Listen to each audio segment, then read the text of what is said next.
Okay, this video we will show you early stage of the web-based implementation that we have running here in the Design Studio just for testing and comparing the implementation with the design specifications.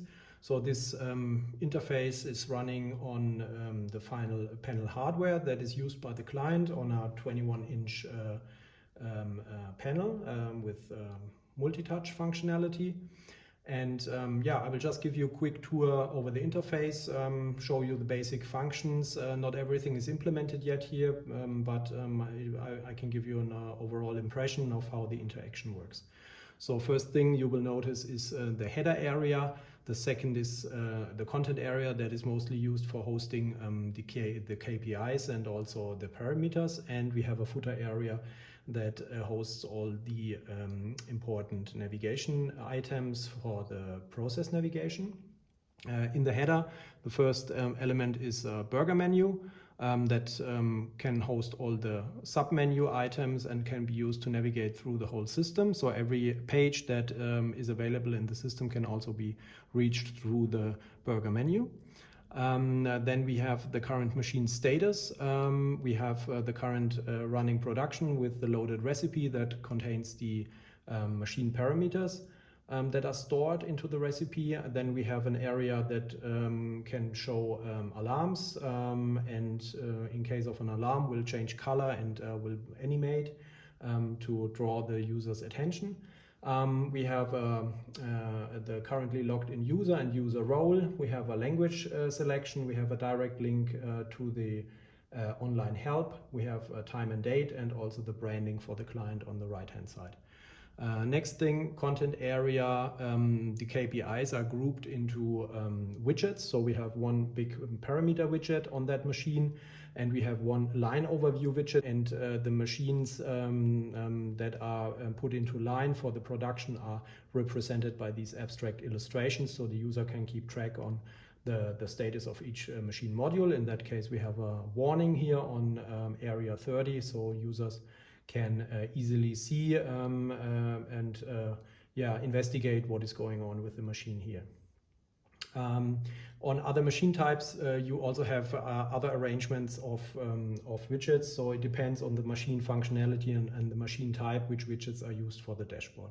So that is a modular concept here. In the footer area, we have a process-based navigation. On the left-hand side, we have a favorites menu where the users can store their own favorite functions and parameters. On the right-hand side, we have the back button to go back to the dashboard where we are right now.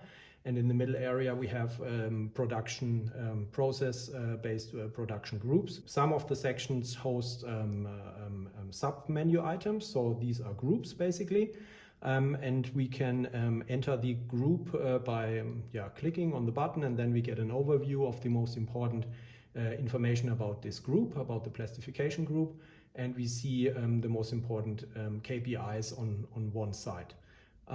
We can also change the values here by clicking the plus and minus buttons. This is simulated right now, of course, but that's the way it operates. If you click on the sub-menu item, you will open a pop-up window first that hosts all the most important functions and values, and these are the functions that are mostly used, so they will be presented on first click.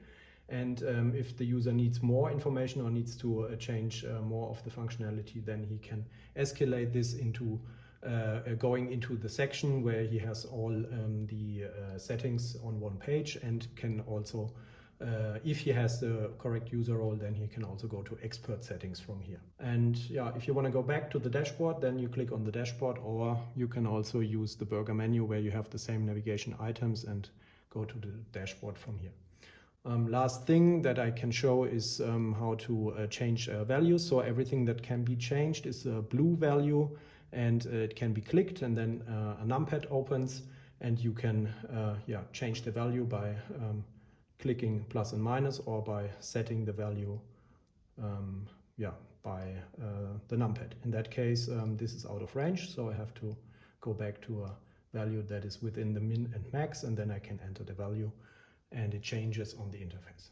Okay, so this is the basic functions that I can show on this demo. Thank you, and yeah, I hope you like the project.